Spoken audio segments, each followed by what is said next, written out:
Hello everyone, welcome back. Today we'll learn about permutations and combinations, what they are and how to actually do them. So our goals today are to be able to count the possible number of independent events that's related to permutations and combinations. We'll be able to calculate each one and also determine when a permutation or combination is used. And along with that, we'll explain what it is and then also how to know when to use which one or not. So first, let's discuss factorial, n factorial, or factorial notation. And you may already be aware of what this is, but in case we don't, something's called n factorial or factorial notation. And what it says is that this n, if you have an n with a number, exclamation point like this is what it means. So you take n, multiply it by the next number down. These are also positive integers. Multiply the next number down, then by the next number down, all the way down to 3, 2, and 1. So for example, let's just do like 5 factorial. What does that mean? Well, that means 5 times, subtract 1, which is 4. Subtract 1 from that one, of course, which is 3. Subtract 1 from that, which is 2. Then also we go all the way down to 1. Okay? Turns out if you multiply all these together, this is 120. Now, then 6 factorial, so if you can see, is just going to simply take this and add and multiply it by 6. So 6 times 5 times 4 times 3 times 2 times 1. And that's going to be 120 times 6, which is, calculator, 720. Okay, and so forth. So if you have something like even 10 or 20 factorial, you see how to do it. And modern calculators can do this, and even your iPhone, I'm sure Android calculators also have a factorial button where you can do that as well. Okay, and these numbers do get large very quickly. I'll give you a quick example. So let's actually do 10 factorial. Okay, so it's going to be obviously 10 times 9 times 8 times 7 times 6 times 5 times 4 times 3 is 2 times 1. And this turns out to be a big number, 3,628,800.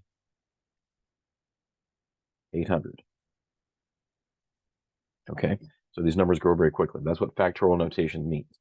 And also, as I say over here, the interesting thing, of course, as you might expect, 1 factorial is just 1, so you're not multiplying by anything smaller. You can't. But also 0 factorial is also 1. This seems strange, but that's actually kind of a definition. So 0 factorial is 1. That's just a definition. That means it's a choice. And that kind of makes it consistent with the definitions that we'll actually use later. Okay?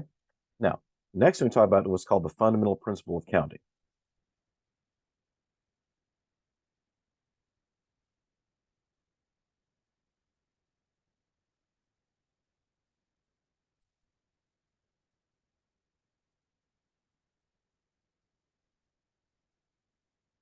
Okay, so what this is talking about is, let's read this over on the left. This says, if we have n independent events, it's going to be, once again, any number counting numbers, any integer, positive number counting numbers, where you have m1 ways for one event to occur, the first event to occur, m2 ways for the second event to occur, and mn ways for the nth event to occur. Basically, what it means, as long as they're independent of each other, you multiply them all together. Okay, now, and those are all different ways, and actually that should be that should be a small d right there. We'll correct that in a minute.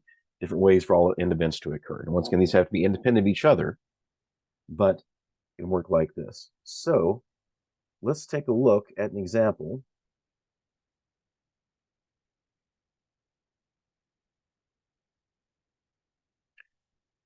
To kind of demonstrate this. Okay, so for an example, demonstrate this. Let's say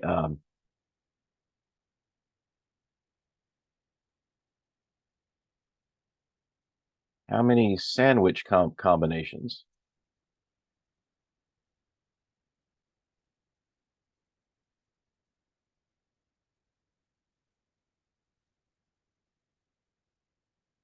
are possible?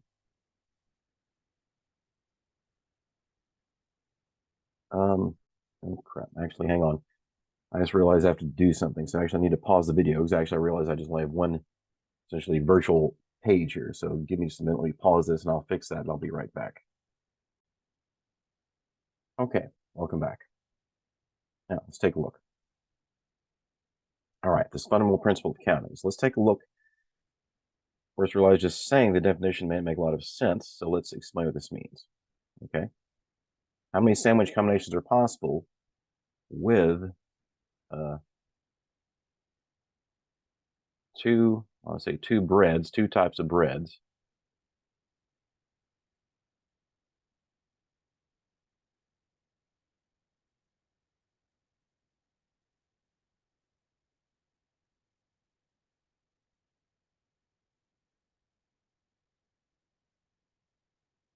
just a white and a wheat, and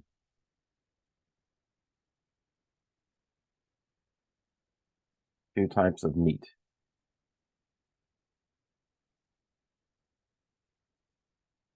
And let's just say we have a ham and turkey. Okay. So let's think about this a couple different ways. So basically, we want to know how many different possibilities, how many types of different combinations are there? Okay, different kinds of possible type sandwiches can we have? Let's make a tree. Let's think of it this way. That kind of branches off. So your first choice, let's say, is your choice of bread. Okay. Here you have white. Should move this up a bit.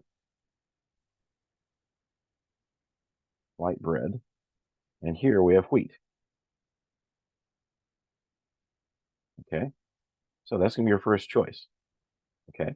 Now, then for white bread, you can choose either ham or turkey.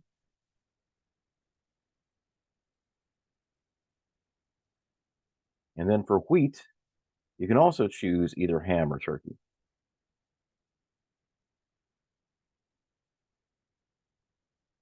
Okay. So as you can see with this little tree diagram we made, there are four possibilities. Okay. So four possible sandwiches.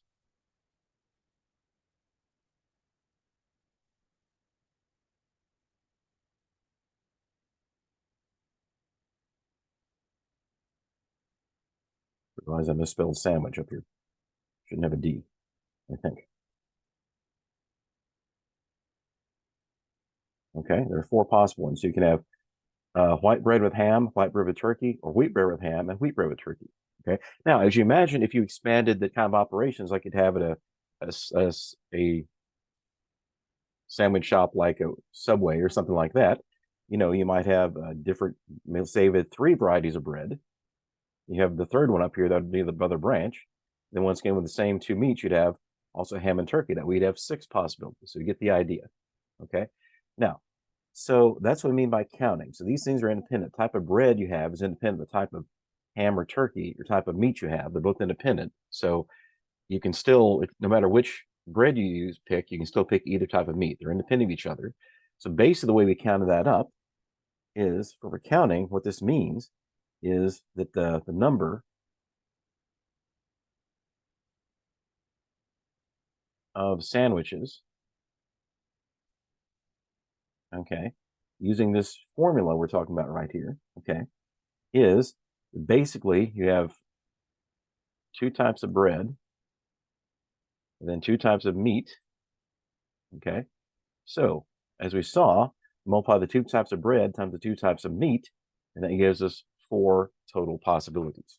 Okay, and then once again, as I said, if you had three types of bread, you'd have six possible sandwiches. If you had five different meats of two types of bread, you have 2 times 5, which is 10 possibilities. Okay, that's what we mean. So that's what this idea of fundamental principle of counting. So as long as these things are independent of each other, we just take the number of possibilities of each that are allowed and then multiply those together. You get the total number of possible sandwiches in this case, but it could be anything. Okay. So let's, from that idea, let's take a look at some more examples with this idea of counting. And let's see, I'm looking over here to my choices, which I want to do first.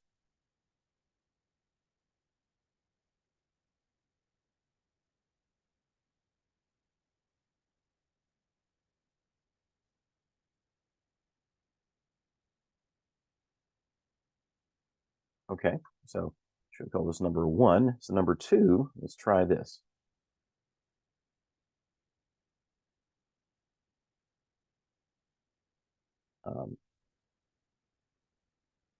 How many arrangements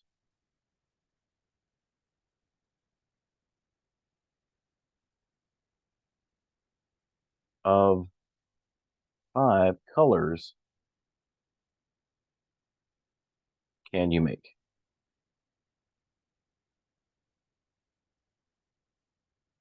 Okay. So how many different arrangements of 5 colors can you make? Okay. Now the key word here is the word arrangements. Okay. Here, what this tells us then is the order is important. Okay. So maybe you want to create like a color scheme to identify a thing, almost like a serial number. Okay. The order is important.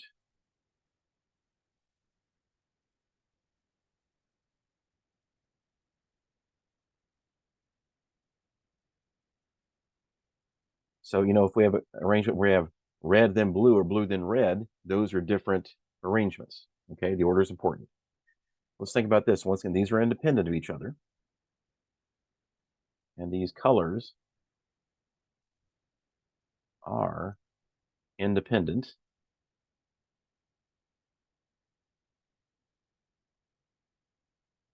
of each other in the sense that if I choose one, I'm free to choose choosing. They're not related in terms of how many I can choose of each of the other one. Okay, so the total number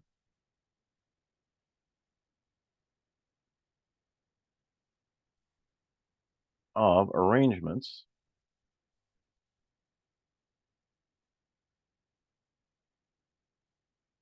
is, let's think about it. So we have 5 choices here. Okay, so our 5 colors. We start right here. And as it says, we're going to multiply these together. So let's think about how this is going to work. So our first choice, we have 5. So we have 5 total colors. We have 5 for our first choice. Okay. I also should say one other thing. So let me say here, this is important. So no repeated colors. Okay. That's also important. So no repeated colors. Okay. So once you see one color in this arrangement, that's the only time that one can occur. All right. So the first choice, then, I have 5 colors to choose from for my first one. Okay. Then for my second one, well, it's a no repeat. So whatever one I pick right here, I've already chosen one color. So I only have 4 colors left to choose from. Okay, because I've already chosen the first one here. Same thing here. So I've chosen 2 colors. I've chosen one color here and here. So I only have 3 colors left for the third choice, and so forth. I've chosen 3 of them. I only have 2 colors left for that choice, and then finally I have 1 color left here.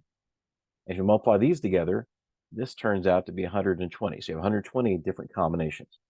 Okay. If you wanted to, we could also draw a tree diagram, branching diagram like this as well.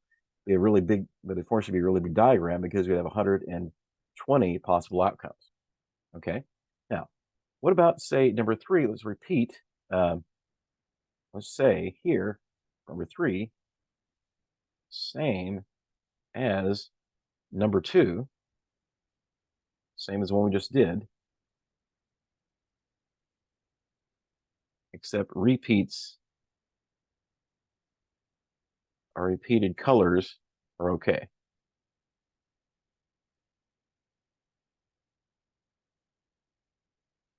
Okay, let's think about that. So that's going to be, so we're still going to have the 5 choices to make.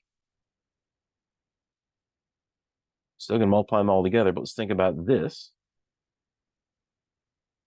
All right, so the first one, once again, for our first choice, I have 5 colors available.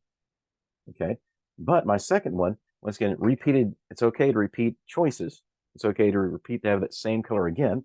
So for my second choice, I still have those 5 same colors. Once again, same as for choice number 3. I have all 5 colors available since I can repeat any color. And same for choice number 5, choice number 4, and choice number 5. So this essentially 5 to the 5th, and let's see what that is. That number is 3,125. So as you can see, a lot more possibilities when you're actually able to repeat colors. Okay. And once again, that's the counting idea. So as long as these things are independent of each other, okay, I just look at each choice I want to make, and then ask, okay, how many ways can I arrange this? Okay, how many options do I have for this first one? And then I look at the next one and say, well, based on what I've already done, how many choices do I have for the second one, and so forth down to the last one.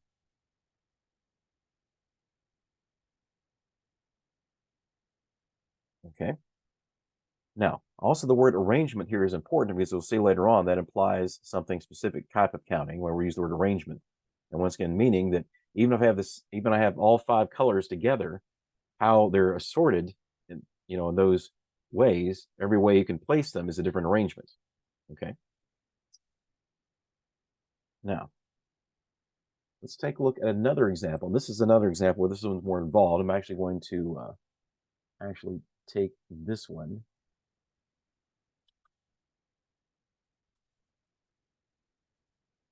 I'm not sure how this is going to work. I'm actually taking, instead of having to write this over and over again, I'm actually going to copy and paste the word. There we go.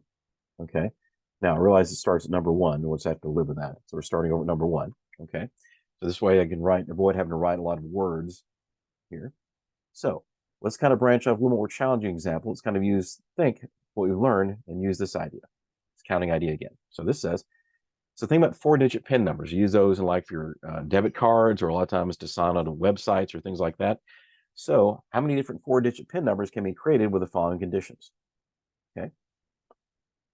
So let's look at part A. The first number must be 5 or 6 with no repeated numbers. Okay, so it's going to work the same way. So this time we have 4 choices for each one of our 4 numbers. That part is just like the color example from above. Okay, now the first number must be a 5 or a 6. Let's start there. Okay, now, so how many possibilities do I have for the first number? Okay, well, it says it'd be a 5 or a 6. Either one's acceptable, so I have 2 possibilities for the first one. Okay, now, sorry, I should have said here. Let me actually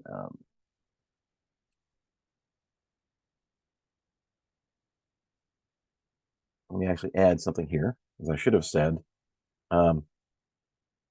0 through 9. Okay, so I should have indicated I'm considering every number between 0 and 9. Okay, all those are available. So basically 10 different numbers, 10 different digits I can choose from. I'm considering all of those. Okay, now, so once again, the first number has to be a 5 or 6, only 2 possibilities there. Okay, let's think about the second number. Okay, now, once again, here, no repeated numbers. That's important. Okay, so I've already picked one number here. So for my second number, I have 9 possible numbers. I've already picked one of them here. Remember, there are 10 numbers from 0 to digits 1 through 9. I have 9 here. In the same way, I picked a number here and here. So this next possibility, I have only 8 I can choose from. And then I picked these 3, so I have 7 I can choose from here. So let's find out what that is. So 2 times 9 times 8 times 7. And this should be 1008 possibilities. That tells you then, if you need to create, for some reason, need to create a PIN number like that, that tells you to fit those conditions. Then actually, this could be any 2 numbers you pick. Basically, you have 1008 possibilities. So if you need more than that, then you need to broaden the possibilities of PIN numbers you can do. Okay. Now let's look at part B. Part B is the same, except repeated numbers are allowed. Okay, so it's okay if you repeat something. So once again, let's see the same way. So I still have 4 possibilities I can have. I'm going to multiply them together. Okay. Now, once again, the first one still, there are 2 numbers I can choose for the first one. Still, the first one has to be either 5 or 6, or 2 possibilities. But now, with repeats allowed, for number 2, even if I already used whatever number I've already used here, I can use that one again. So I have 10 possibilities here for the second number. And once again, it doesn't matter what I've used here for 1 and 2. I have 10 possibilities for the third number and 10 possibilities for the fourth number. Okay, so if we do that, then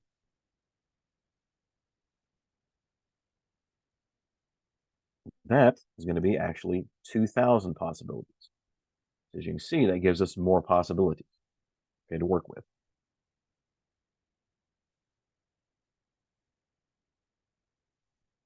Okay, and then finally C, I also need to add something to this as well, I realize. The first number must be 2, 3, or 4. The last number must be 1. And once again here, let's say again, no repeats. No repeated numbers. Okay. So let's think about part C. It's a little bit tougher. We have to think about it a bit more. Okay, but still going to follow the same structure. So once again, we still have 4 different numbers. Okay. Now, this time it says the first number must be 2, 3, or 4. So I have 3 possibilities for the first number. Okay. Now it also says about the last number. Okay. So the first number must be 2, 3, or 1. The last number has to be 1, and there can't be any repeats. All right. So I have 3 possibilities of the first number. I have 1 possibility for the last number, because that can only be the number 1. Now I have 2 numbers to think about here. Once again, think about this. This is where it can get a little tricky, so I have to think about it. So once again, no repeats. Then I've chosen a number here, whatever, either 2, 3, or 4, but I've chosen a number here. I've chosen a number here. So for this one, there's already, out of the 10, already 2 were spoken for. So I only have 8 possibilities for the second one, and then 7 possibilities for the third one. Okay, let's go over that again. That's going to be a little tricky to think about, right? So once again, a 4-digit PIN number. The first number, I have 3 possibilities for the first number, 2, 3, or 4. And the last number has to be the number 1. So there's only one way to get 1. Okay, so my other 2 numbers, I have to base them over what these are. So no repeats means whatever number I've chosen here is off limits, either 2, 3, or 4. This number 1 right here is off limits as well. So when I go to choose my second number, I only have 8 possibilities because 2 are taken. When I go to choose this one, I have these 3 taken. So I only have 7 left. Now, if I multiply this together, so 3 times 8 times 7, and this should be 168 PIN numbers. That's important because if you're creating, if for some reason you have to create a PIN number like that, that tells you how many you can actually create. And so if that's not enough, to bet that so you have to meet whatever you're trying to do, then you may need to actually come up with a different way of creating PIN numbers. Okay. All right.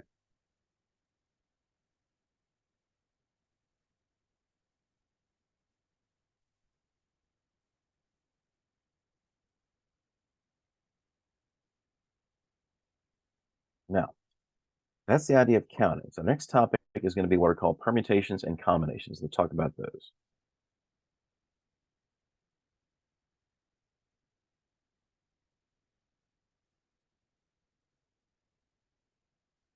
This is also involved in counting, and permutations and combinations, what they are different ways of, in terms of determining out of some set or some group of things, how to choose a smaller number of that group, and then depending on whether the order is important or not.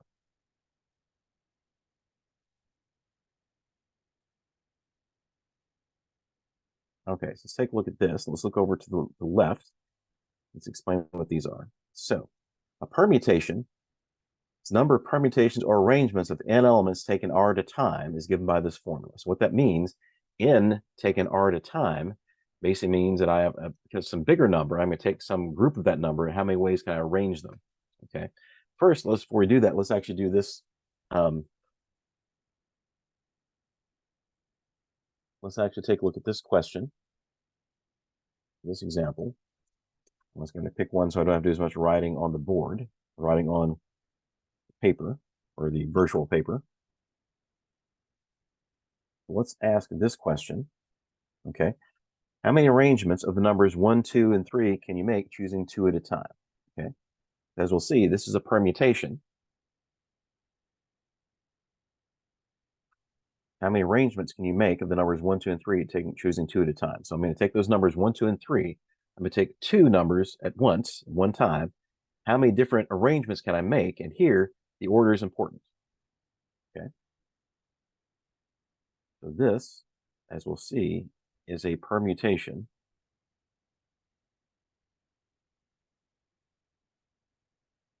I'll say since order is important.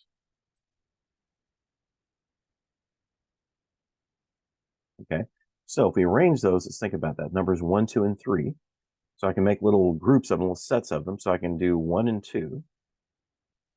And these little squiggly brackets, kind of what called set notation, is meaning a group. You also do 1 and 3. Okay. Now, the second one, starting with 2, I can do 2 and 1 and 2 and 3. Okay, and here, once again, since the order is important, 1 and 2 is different from 2 and 1. Okay, since the order is important. And then finally, for the third set, I can start with 3. So 3 and 1, and then 3 and 2.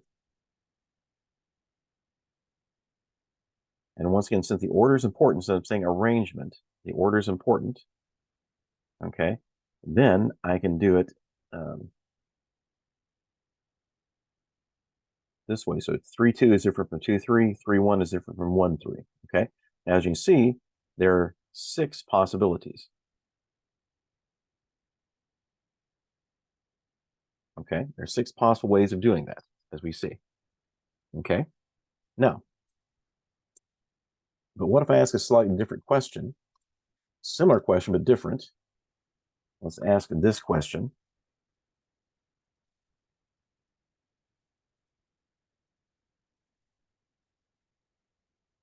Okay, how many different samples of the numbers 1, 2, 3 can you make choosing 2 at a time? So once again, here, kind of the key word was the word arrangement. Okay, so arrangement implies kind of an order.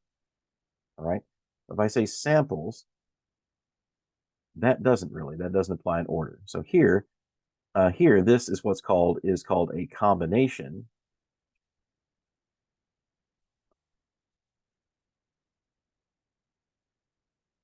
Since order isn't important.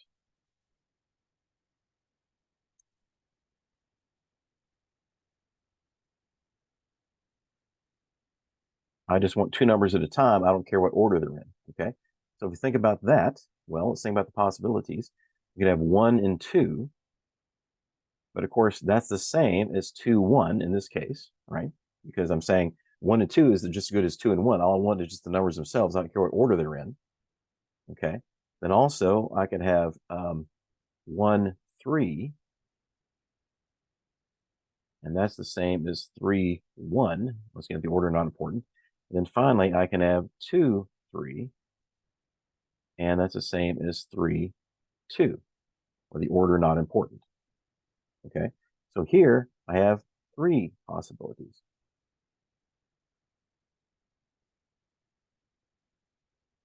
Okay, so that's what's called a combination. So the main differences between them is when order is important or not. Okay, and so this is kind of a similar idea. You may see problems like this where to make this question, like if I said if I have 3 people, how many groups of if I simply said if I had 3 people, how many groups of 2 can I make?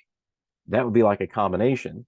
If I imply an order of that, I say, I have 3 people and they're in a race and I want to assign first place and second place. Well, then since there are 6 ways to do that, okay, because that implies an order. All right. So this is a combination. Now, that's kind of explaining kind of how you do it this way. But let's talk about how to do it with these formulas. All right. Let's come over here. So the permutation formula, there's a formula for this. It involves factorials. That's the reason we went over factorials. So permutation, I'll just rewrite some of this.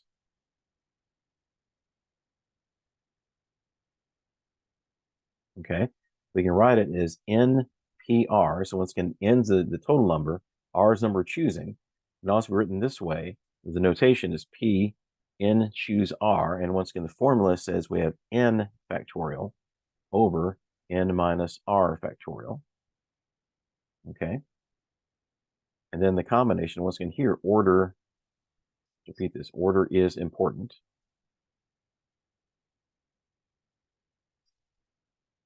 And then combination.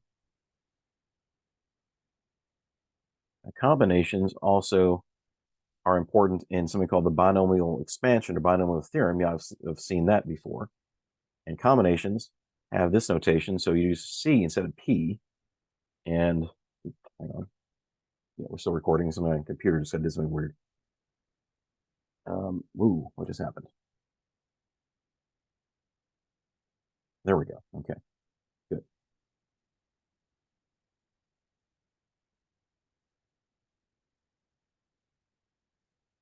Nope, something still is. Hang on a second. Something weird happened here, and I don't know what it was. Okay, now we're back, I think. Actually, let me save this really quickly so in case something else happens again, hopefully I won't lose everything.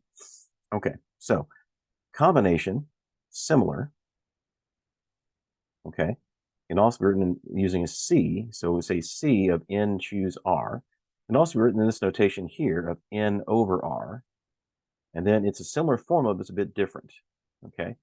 So here we have N factorial on top again. We also have R factorial times N minus R factorial on the bottom, okay?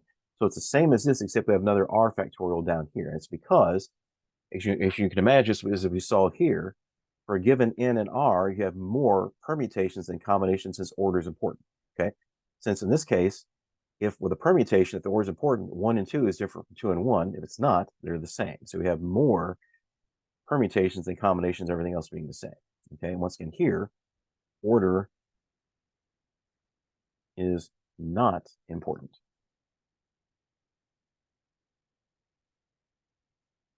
Okay. I also mentioned over here, if we look on the left again, some clues which typically indicate order are things like arrangement. We've seen that before. Schedules are often just the word order. Okay, orders something. And the words indicate combinations don't indicate a specific ordering as for a group, committee, sample, and selection. We've already seen samples, seen some of those. So that can help you in determining whether you need to use a combination or permutation. Okay, so let's actually look at the one we did above. Okay, so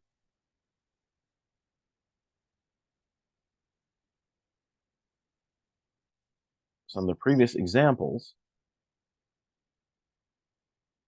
Okay, let's do the permutation 3T2, which is also the permutation of 3 taking 2 at a time. So this one we did just a minute ago. Okay, so we took out of 3, took 2 at a time. In fact, let me just do this. Let me just copy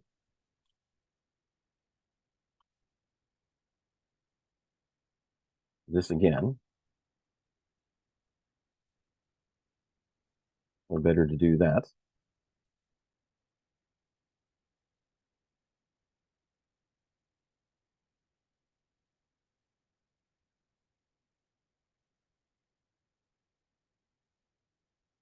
I may have to get rid of, yeah. How many arrangements numbers you make p at a time? This is from this. Like, let me just get rid of this in previous examples. We just do this one again. But this time we use the notation.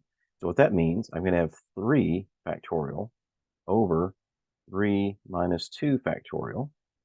Okay, 3 factorial is 3 times 2 times 1, which is 6. 3 minus 2 factorial is 1 factorial, which of course is just 1. So 6 over 1, which is 6, as we saw. Okay, now if I do the other one, and I'll just take it from my original spot before. So copy this, and then let's paste this below. Okay. So, as we said before, I'll just underline the word samples. So once again, this is a combination, so I do 3C2, or the combination of 3, choosing 2 at a time. That's going to be 3 factorial over 2 factorial, this formula. Then 3 minus 2 factorial. So once again, 3 factorial is 6 over 2 factorial. It's just 2. 2 times 1 is 2 times 1 factorial, which is 1. So it's just be 6 over 2, which is 3. Okay, just as we saw. So we can, in this case, we can actually write out the possibilities. It's easy to see, but if we have larger sets, larger groups of things, like if it's like 10 choose 5 at a time, we won't have to write those out individually. So this is also a much faster way of doing the same thing. Okay, now let's practice a few more examples of this.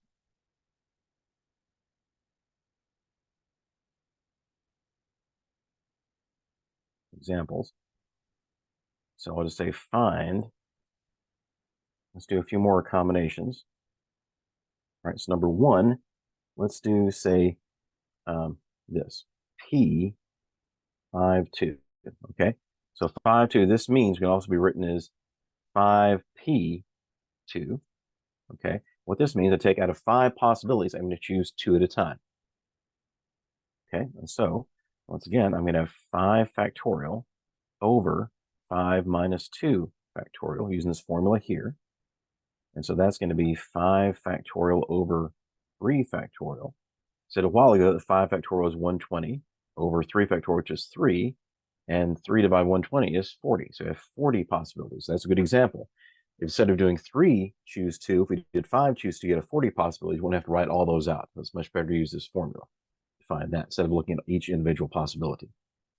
Okay, let's do another combination. So number 2, let's do a combination of 9, choose 3. And once again, with the permutation implying there's some order between the two.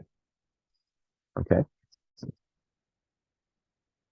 you can also be written as 9C2, or it's also written this way as 9 over 2 in this kind of notation like this.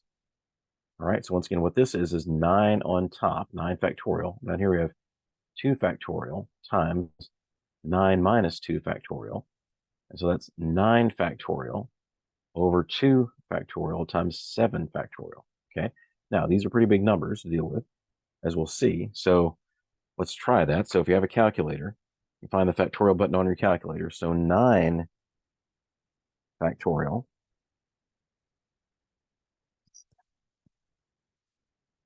is 2,540,160.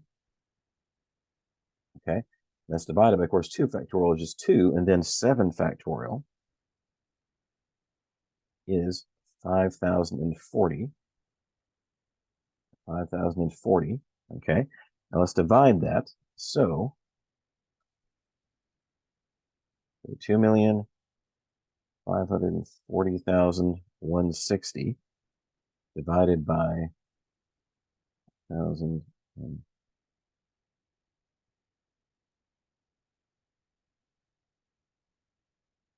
should be 252. Okay, so 252 possibilities.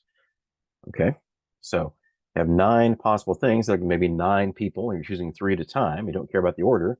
There's 252 ways I can do that. We're up here, if I have 5 people, choosing 2 at a time. The order is important. Maybe like one to finish first and one to finish second, or maybe thinking about choosing officers for a club. Maybe one to be president, one to be vice president. That's a permutation, and there are 40 ways to do that. Okay, if you want to know all the possibilities. All right. Now let's also do another one. Let's do a larger one. Let's do this on a calculator. I should use Desmos. Let's do, say we have, right this way, so we have 27, choose 8. Okay. Which can also be written as like this, C of 27. Oops. So 27, choose 8. Or like this, these sort of interesting kind of bracket notation. So we have 27 factorial, if you do it by hand, over 8 factorial. Once again, a combination, this is going to be 27 minus 8 factorial. Okay, but let's do that on the calculator. So we use Desmos. And Desmos, you can actually do these directly. I'll show you how to do that. So on Desmos, with a little keyboard down here, look at functions. Now I have to go, I think, all the way almost down the bottom. But yes, we have so NPR and NCR. Those are combinations of permutation and combination. Let's type that. And here we just type in the value. So it was 27, choose 8. It gives us, oops, gives me the number. Sorry. Well, I can't seem to get there we go. Let's try that one more time. Here we go. Okay. So it says the way to do that, there are 2,220,075. That is equal to 2,220,075. Okay. Let's do another quick one. Let's just do the same thing with permutation. So 27p8. Of course, that's going to be p of 27, choose 8 at a time. And this would be, of course, once again, 27 factorial over 27 minus 8 factorial. Of course, that's going to be a bigger number because we're not dividing by the 8 factorial. And so let's take a look at that. Let's go back to Desmos. And actually, now that we know how this works, we can actually just type it in like this. So we just do n capital P, then small r. Okay. I do the same thing, 27, comma 8, close the parentheses. And wow, that's a really big number. Okay. In fact, that's exponential notation. Let's see. Let me see if I can first write that down for I can. So 8.9513424 times 10 to the 10th. Okay. And hopefully you're familiar with exponential notation. And that's what that means. And so we'll just write that down. And so this is actually, as it says, 8.9513424 times 10 to the 10th. And what that means, there are basically 10 decimal places after the decimal place. So if I write this out in standard notation, so I have 8. So 1, 2, 3, 4, 5, 6, 7, 8, 9, 10. That's the decimal place. And so I have 9, 5, 1, 3, 4, 2, 4. Then fill the rest with zeros. And of course, that's going to be a comma here, a comma here, and a comma here. So wow, that's 89,513,424,000. That's a lot. Okay. And it says, once again, we have a lot because that's a permutation. Because here, the order is important. So even if I just, within these, but choosing 8 at a time, have these 8 different numbers, if I just simply switch 2 of them, that is a whole new permutation. That's a whole new arrangement. And so we have to count each one of those up. Okay. Now, let's do one more thing, and then we'll probably wrap up what we've got. So one more thing. Let's go back to one of the questions I asked a minute ago. So let's just pick this up again.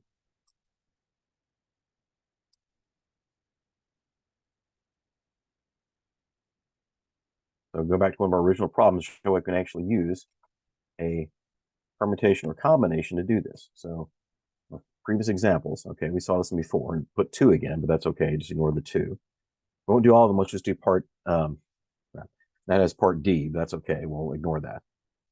So part D is this is the same as before. Okay, let's see if we can answer in different ways. So part D with either permutation or combination. Okay, so the first number must be a 5 or 6 with no repeated numbers. All right, so once again, the way we did this before was a 4-digit PIN number. So we had these 4 spots. Okay, now the first one, had to be either there are 2 possibilities here. Okay, no repeated numbers. What we said then is since there are no repeats, we have 9 possibilities for this one, 8 possibilities for this one, 7 possibilities for this one. We can also do the same thing with actually permutation, okay? Because since these are PIN numbers, order is important, okay?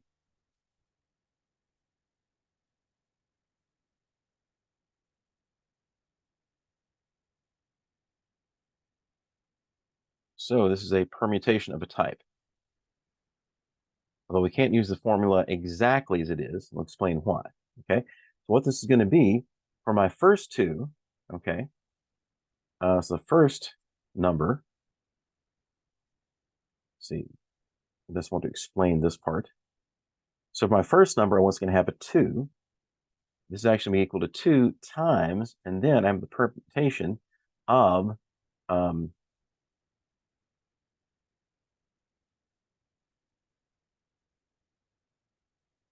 okay, basically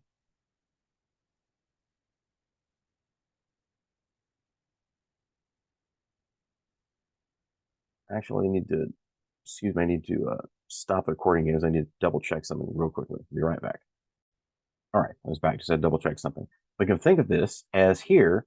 So once again, by starting here, if I have no repeats, part D, okay, have no repeated numbers, I have whatever number picked here I can't use again. So this becomes, actually for these 3, this actually becomes 9, choose 3, okay, because I'm just choosing 9,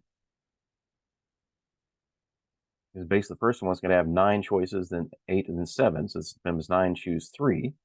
And then this is going to be a 9, choose 3.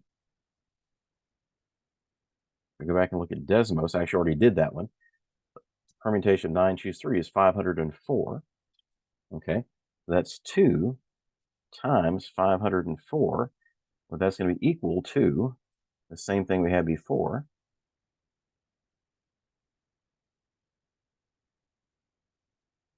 To 1008. If you go back and double check, we did that with an example before. It'd be the same thing we got if I can find it again. Yeah, 1008, exactly. Okay.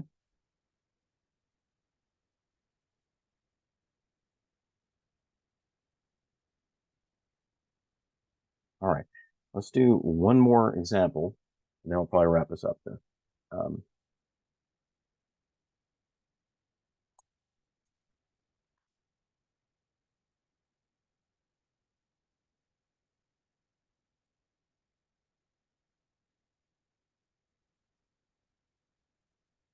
This is also, I think, related to one we've already done. Okay. How many ways are there to arrange 5 different colors?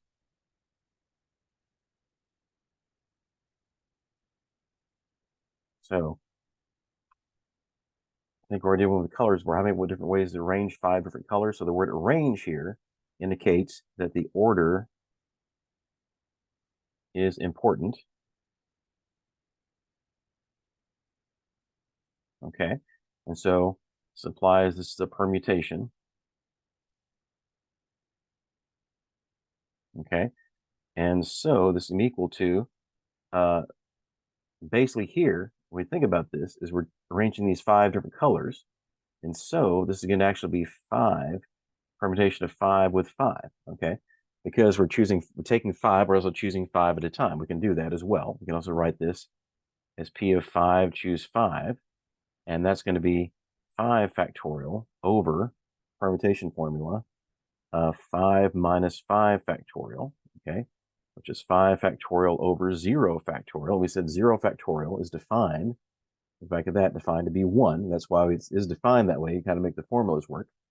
And so this is going to be 120 over 1, which is 120. I think you already saw that before in one of our previous examples. We talk about colors. Let's see, where was that? Yeah, 120. Okay, so already did that one.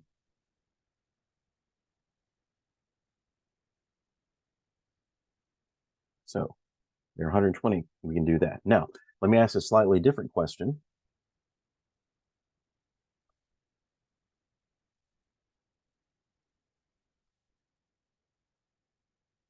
Come down here below and do that. Okay. How many different collections of 5 different colors can you make? So the word collections is important here. Collections kind of indicates order is not important. Okay. I don't really care about the order.